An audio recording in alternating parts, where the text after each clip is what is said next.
أعوذ بالله من الشيطان الرجيم بسم الله الرحمن الرحيم قد مكر الذين من قبلهم فأتى الله بنيانهم من القواعد فخر عليهم السقف من فوقهم وأتاهم العذاب من حيث لا يشعرون۔ 14 پارے سورہ نحل کے یہ چوتھے رکوع ہے، اور یہ رکوع آیت نمبر 26 سے لے کر آیت نمبر 35 تک کے آیاتوں پر مشتمل ہے۔ گزشتہ رکوع کے آخر میں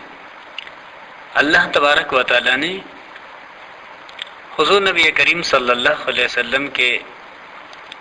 وقت کے نافرمانوں کا تذکرہ کیا کہ یہ اتنے بدنصیب لوگ ہیں کہ جب ان کے سامنے اللہ کے واضح آیاتوں کے متعلق یہ بات رکھی جاتی ہے کہ بھئی تمہیں معلوم ہے کہ تمہارے رب نے اب نیا نیا کیا حکم نازل کیا ہے، تو یہ انتہائی متکبرانہ اور بے فکرانہ انداز میں کہتے ہیں کہ کیا نازل کیا ہے، جی بس قصے اور کہانی نازل کی ہے۔ اللہ تبارک و تعالی اس رکوع میں فرماتے ہیں کہ ایسے ہی فریب کاریوں کی دنیا ان سے پہلے بھی کئی قوموں نے آباد رکھی، لیکن جب اللہ نے ان کو پکڑنا چاہا تو ان کے ان مکر و فریب کے دنیا کے ان بلڈنگوں کو جو انہوں نے اپنے خیالی بنائے رکھے تھے، اللہ نے وہ ان پر ان کی بنیادوں سے اٹھا کر کے الٹ کر کے پھینک دیے، اور اللہ تبارک و تعالیٰ نے ان پہ عذاب نازل کر دیا دنیا کے اندر، اور قیامت کے دن اللہ تبارک و تعالیٰ ان کو سخت عذاب میں داخل کرے گا، یعنی جہنم کے اندر۔ اس لیے کہ کفار اسلام اور مسلمانوں کے خلاف اپنے سوچ اور فکر کی ایک دنیا بات کرتے ہیں کہ جن کے بارے میں ان کا خیال ہوتا ہے کہ ہم اس طرح سے کریں گے تو اس طرح کے حالات بنیں گے۔ اللہ تبارک و تعالیٰ فرماتے ہیں کہ ان تمہارے خیالات اور تمہارے ان بنائے ہوئے سارے تفکرات کو الٹ کر کے تم پہ اسی طرح سے پھینک دیا جائے گا جس طرح تم سے پہلے نافرمان قوموں پر۔ چنانچہ اللہ تبارک و تعالیٰ کا ارشاد ہے، قد مکر الذین، یقیناً خفیہ تدبیر کر چکے ہیں وہ لوگ، من قبلہم، جو ان سے پہلے ہو گزرے، فأتی اللہ بنیانہم،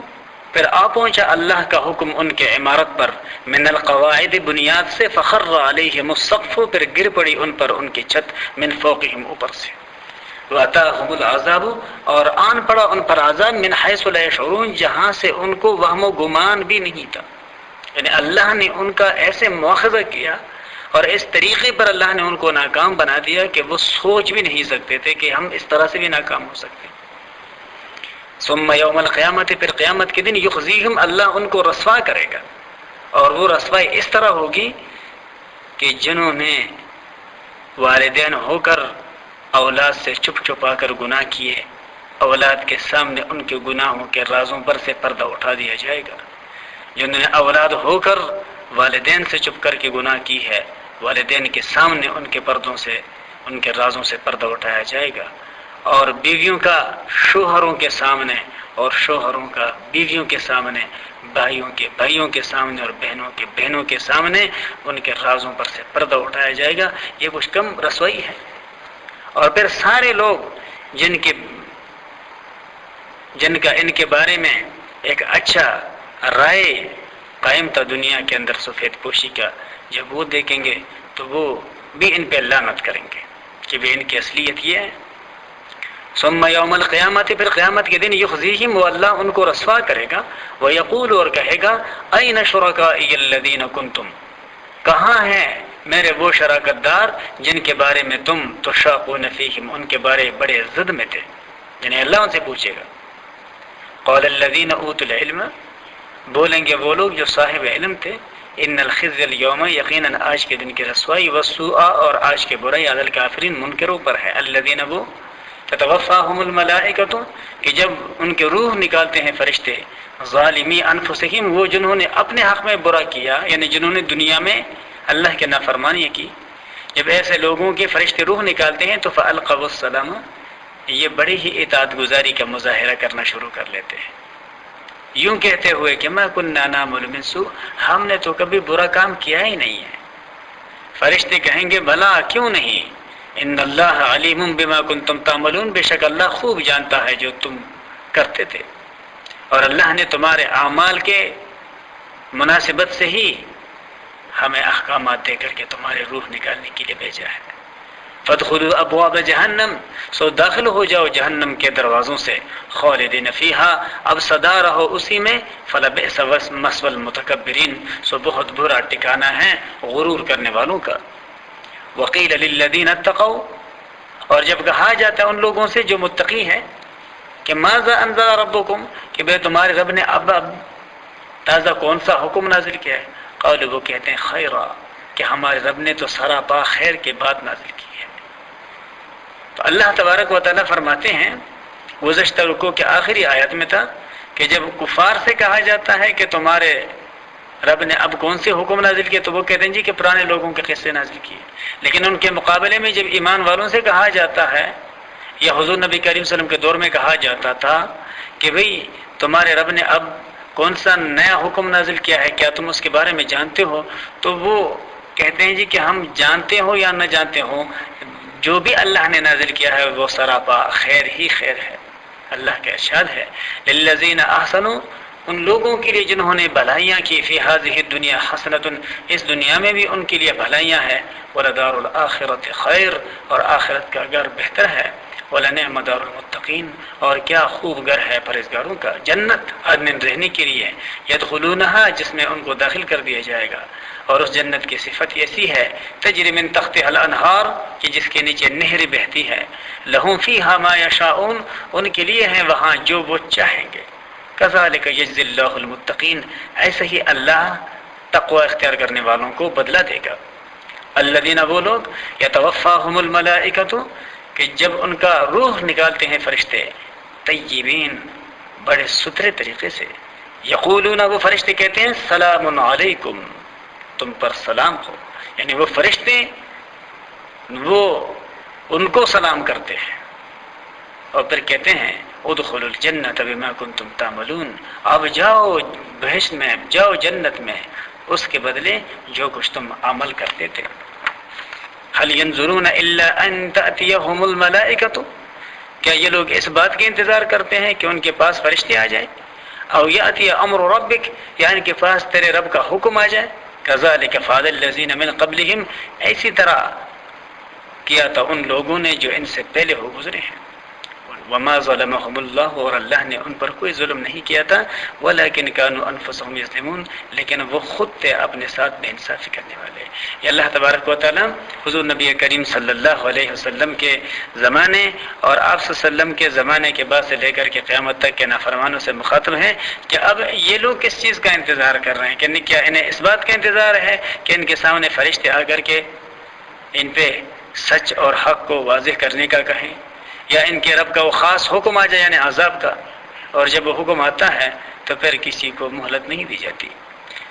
فَأَصَابَهُمْ سَيِّئَاتُ مَا عَمِلُوا، پھر پھڑ گئی ان لوگوں کے سر جو انہوں نے برائیاں کی، وَحَاقَ بِهِمْ مَا كَانُوا بِهِ يَسْتَهْزِئُونَ، اور الٹ پڑا ان پر وہ کہ جس کا وہ مذاق اڑایا کرتے تھے، یعنی وہ گزشتہ اقوام جو پیغمبروں کے باتوں اور پیغمبروں کے تعلیمات میں اللہ کے عذابوں کے متعلق جو احکامات وہ بیان کیا کرتے تھے اللہ کی طرف سے، وہ ان کا مذاق اڑایا کرتے تھے، تو اللہ فرماتے ہیں کہ جس کا وہ مذاق اڑایا کرتے تھے اللہ نے وہی عذاب ان پر نازل کر دیا۔ وآخر دعوانا ان الحمد للہ رب العالمین۔ اعوذ باللہ من الشیطان الرجیم، بسم اللہ الرحمن الرحیم۔ وقال الذين أشركوا لو شاء الله ما عبدنا من دونه من شيء نحن ولا آباؤنا ولا حرمنا من دونه من شيء وذلك فعل الذين من قبلهم فهل على الرسل إلا البلاغ المبين۔ 14ویں پارے سورہ نحل کے یہ 5واں رکوع ہے، اور یہ رکوع آیت نمبر 35 سے لے کر آیت نمبر 41 تک کے آیاتوں پر مشتمل ہے۔ اس رکوع میں اللہ تبارک و تعالی نے ہر زمانے کے نافرمانوں کے ایک انتہائی کمزور دلیل کا تذکرہ فرمایا ہے کہ جس کو وہ اپنے کفر اور نافرمانیوں کے اللہ کی طرف سے پسندیدہ ہونے پر بطور دلیل کے پیش کرتے ہیں، اور وہ یہ ہے کہ جتنے بھی باطل اعمال کرنے والے لوگ ہیں وہ اکثر اپنے ان مشرکانہ اور اپنے ان ناپسندیدہ عقائد اور اعمال کرنے کے جواز اور استحسان ثابت کرنے کے لیے اکثر یہ کہا کرتے ہیں کہ اگر اللہ تبارک و تعالیٰ کے سوا کے یہ عبادت اور اللہ کے سوا کی یہ بندگی اور یا جو ہمارے اعمال ہیں اگر یہ اللہ تبارک و تعالیٰ کے ہاں سے بے سند ہوتے، جنہیں اللہ پسند نہ کرتا، تو ہم کو کرنے کیوں دیتا؟ ضرور تھا کہ جب ہم اس کے مرضی کے خلاف کام کریں تو اس سے وہ روک دیں، نہ روکے تو فوراً سزا دے۔ اگر ایسا نہیں ہے تو اس کا مطلب یہ ہے کہ اللہ کو وہ کام ناپسند نہیں ہے۔ 8ویں پارے کے دوسرے ربع میں اللہ تبارک و تعالیٰ نے اسی بات کی وضاحت فرمائی ہے کہ سَيَقُولُ الَّذِينَ أَشْرَكُوا لَوْ شَاءَ اللَّهُ، وہ لوگ کہیں گے جو شرک کرتے ہیں کہ اگر اللہ چاہتا تو ہم یہ شرک نہ کرتے اور نہ ہمارے آباء و اجداد۔ تو اللہ تبارک و تعالیٰ نے وہاں پہ اس کی وضاحت بیان فرمائی ہے۔ اور جہاں تک مشرکین کا یہ کہنا ہے کہ بھئی اللہ ہم کو پھر ہمارے ان غلط کاریوں سے کیوں نہیں روکتا اور کیوں ہمیں نہیں روکا گیا، تو بھئی اللہ تبارک و تعالیٰ نے تو روز اول ہی سے لوگوں کے اعمال کے اصلاح کے لیے اور لوگوں کو سیدھے راستے کی طرف دعوت دینے کے لیے انبیاء کرام کو مبعوث فرمایا، جنہوں نے اللہ کے نافرمانی والے کاموں سے اللہ کے بندوں کو روکا۔ تو انبیاء کرام کو اللہ نے آخر کس کام کے لیے بھیجا؟ اسی لیے تو بھیجا ہے کہ وہ لوگوں کو نافرمانی کی اور اللہ کے ناراضگی والے کاموں سے روکیں۔ تو اگر وہ نہیں روکتے تو اب یہ بندوں کے اپنے ثوابدید ہیں، پیغمبر زبردستی ان کو روک نہیں سکتا، لیکن اللہ تبارک و تعالیٰ کی طرف سے ان کو پیغام دے دیتا ہے کہ بھئی کیا کام اللہ کو پسند ہے اور کیا کام اللہ تبارک و تعالیٰ کو پسند نہیں ہے۔ پیغمبر تو روکنے کی کوشش کرتے ہیں، ان کو بار بار ان کی منت کرتے ہیں، سماجت کرتے ہیں، لیکن کوئی ضروری نہیں ہے کہ جس کو بندہ روکے وہ روک بھی جائے۔ اگر وہ روکنے کے باوجود نہیں روکتے تو یہ ان کے اپنے کم عقلی ہے، لیکن یہ ان گناہوں کے اللہ کی طرف سے جائز ہونے کی دلیل نہیں ہے۔ اور جہاں تک اللہ کے پکڑنے کا تعلق ہے تو اللہ تبارک و تعالیٰ نے ہر ایک معاملے کے لیے ایک وقت مقرر کیا ہے، جب وہ وقت آئے گا تو اللہ پکڑ بھی لے گا۔ اللہ پکڑتا ہے اپنے مرضی سے، کسی کی مرضی سے اور کسی کے کہنے پر اللہ تبارک و تعالیٰ نہیں پکڑتا۔ اللہ کا ارشاد ہے وقال الذين اشركوا، اور کہیں گے وہ لوگ جو مشرک ہیں، لو شاء الله ما عبدنا من دونه من شيء نحن ولا آباؤنا، اگر اللہ چاہتا تو نہ ہم بندگی کرتے اس کے سوا اور نہ ہمارے آباء و اجداد، ولا حرمنا من دونه من شيء، اور نہ ٹھہراتے ہم حرام اس کے حکم کے بغیر کسی بھی چیز کو۔ اللہ فرماتا ہے کذالک فعل الذین من قبلہم، ایسے ہی کیا ان لوگوں نے جو ان سے پہلے ہو گزرے ہیں۔ فہل علی الرسول الا البلاغ المبین، سو رسولوں کے ذمہ نہیں ہے مگر پہنچا دینا صاف صاف۔ سو رسولوں نے تو اپنے وہ ذمہ داری ادا کر کے ان تک صاف صاف پیغام پہنچا دیا ہے، یہ کس بنیاد پہ کہہ رہے ہیں جی کہ ہمیں نہیں روکا؟ وَلَقَدْ بَعَثْنَا فِي كُلِّ أُمَّةٍ رَسُولًا، اور ہم نے بھیجا ہر امت میں رسول، اور رسول نے یہ کہا کہ اَنِ اعْبُدُوا اللَّهَ، کہ اللہ کی بندگی کرو، وَاجْتَنِبُوا الطَّاغُوتَ، اور طاغوت سے بچو۔ اور طاغوت ہر وہ عمل ہے، ہر وہ بات ہے، ہر وہ فعل ہے،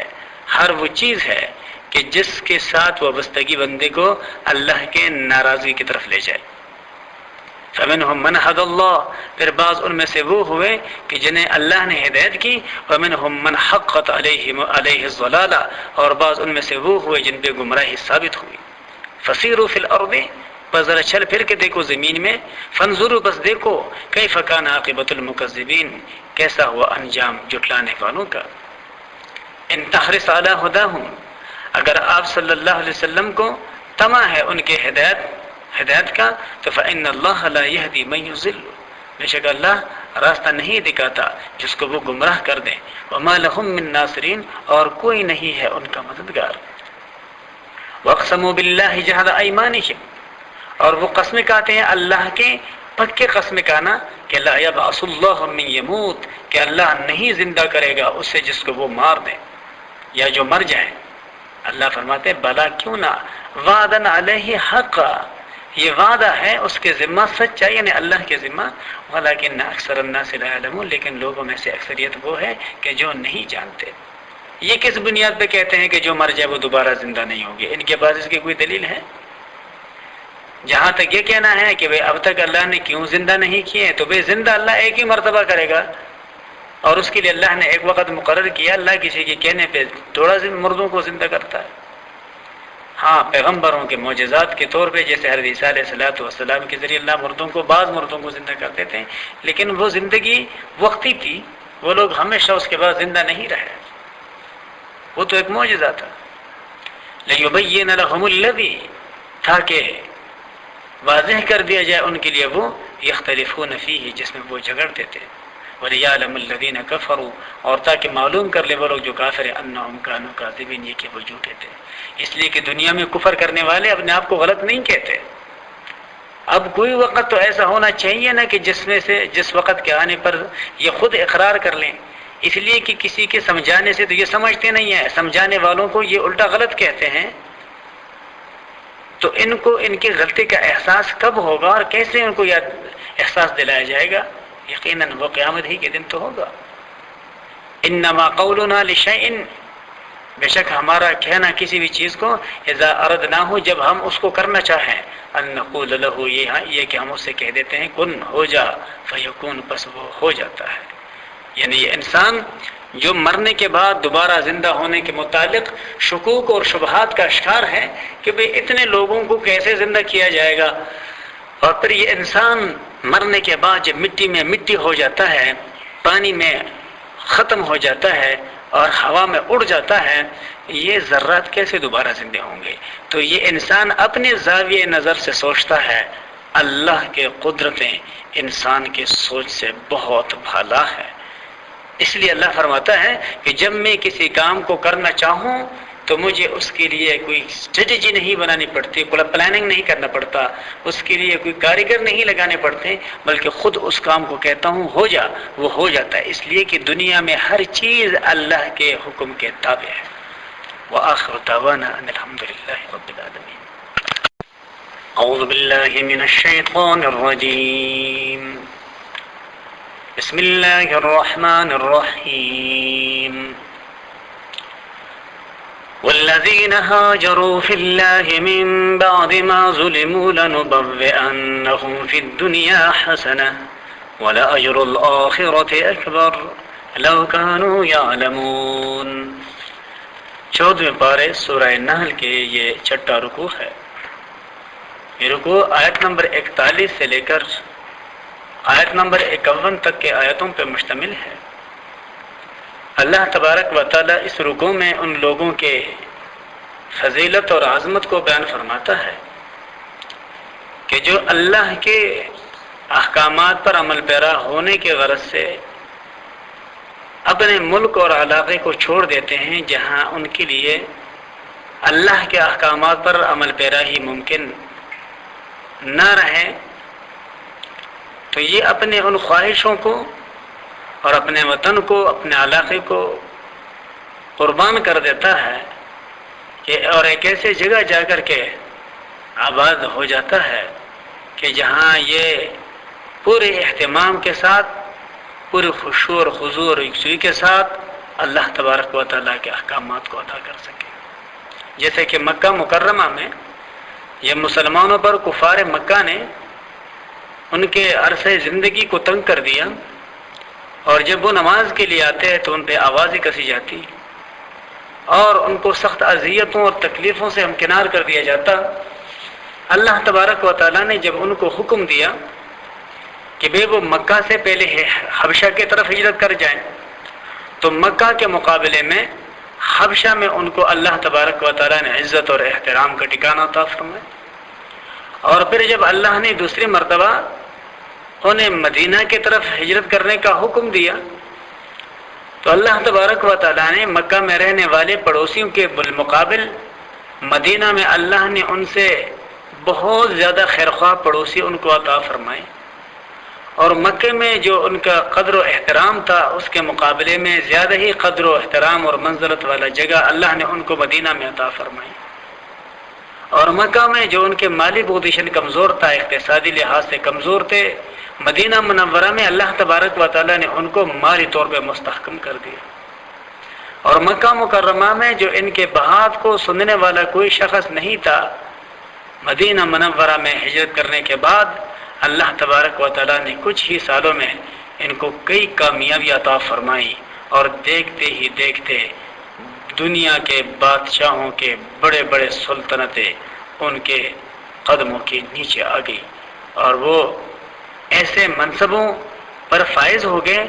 اپنے اچھے اعمال اور اپنے اچھے اخلاق اور اپنے خیرخواہانہ کوششوں کی وجہ سے کہ رہتے دنیا تک لوگ ان کے تعریفیں کرتے رہیں گے۔ تو یہ سب کچھ جو ان کو ملا یہ اس وجہ سے کہ انہوں نے اللہ کے حکموں پر عمل پیرا ہونے کے غرض سے اپنے علاقوں کو چھوڑا۔ تو مہاجر اسی کو کہا جاتا ہے کہ جو ایک جگہ کو اس وجہ سے چھوڑتا ہے کہ جہاں رہ کر وہ اللہ کے حکموں کو پابندی کے ساتھ،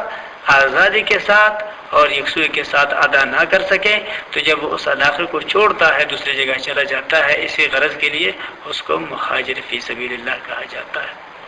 مفسرین نے وضاحت کی ہے کہ جو لوگ اپنے علاقوں کو چھوڑ دیتے ہیں کفار کے مظالم سے آ کر اور دوسری جگہ چلے جاتے ہیں، لیکن بعض تو ان میں سے ایسے دکھائی دیتے ہیں کہ جن کے رہائش ان کے اپنے پرانے رہائش گاہوں کے مقابلے میں کمزور ہوتے ہیں، ان کے حالات پہلے حالات کے مقابلے میں پتلے ہو جاتے ہیں، پریشانیاں ان کے بڑھ جاتی ہے،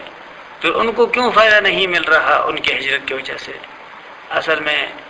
غور کرنے کی ضرورت ہے۔ پہلی بات تو یہ ہے کہ کیا انہوں نے یہ جو ترک وطن کیا ہے، کیا یہ ہجرت ہی ہے؟ اس لیے کہ ہجرت اسی کو کہا جاتا ہے کہ جو بندہ اللہ کے احکامات پر عمل پیرا ہونے کے غرض کے لیے ہجرت کرے۔ اور دوسری بات یہ ہے کہ ان کی زندگیوں میں کی کمزوریاں تو نہیں ہے، یقیناً جب وہ تحقیق اور جستجو کریں گے تو کمزوری اپنے طرف سے سامنے آئے گی، نہ کہ اللہ کی طرف سے۔ اللہ تبارک و تعالیٰ کا ارشاد ہے والذین ہاجروا فی اللہ من بعد ما ظلموا، اور وہ لوگ جنہوں نے ہجرت کی اللہ کے لیے من بعد ما ظلموا، بعد اس کے کہ انہوں نے بہت سارے ظلم اٹھائے، تو لنبوئنہم فی الدنیا حسنۃ، ہم ان کو دنیا کے اندر اچھا ٹھکانہ دیں گے، ولاجر الآخرۃ اکبر، اور آخرت کا اجر تو ہے ہی بڑا، لو کانوا یعلمون، اگر ان کو معلوم ہو جائے۔ الذین، یہ وہ لوگ ہیں صبروا جو ثابت قدم رہیں، وعلی ربہم یتوکلون، اور جنہوں نے اپنے رب پہ بھروسہ کیا۔ وما ارسلنا من قبلک، اور ہم نے نہیں بھیجا آپ سے پہلے الا رجالا، مگر مردوں کو، نوحی الیہم، کہ ہم ان کے طرف وحی بھیجتے تھے۔ فاسألوا اہل الذکر، پس آپ پوچھ لیجئے یاد رکھنے والوں سے، ان کنتم لا تعلمون، اگر خود نہیں جانتے ہو۔ تو دوسری ذرائع سے اور دوسرے حوالوں سے بھی معلوم کر لیجئے کہ دنیا میں جو پیغمبر آئے ہیں کیا وہ انسان ہوئے ہیں یا وہ فرشتے تھے،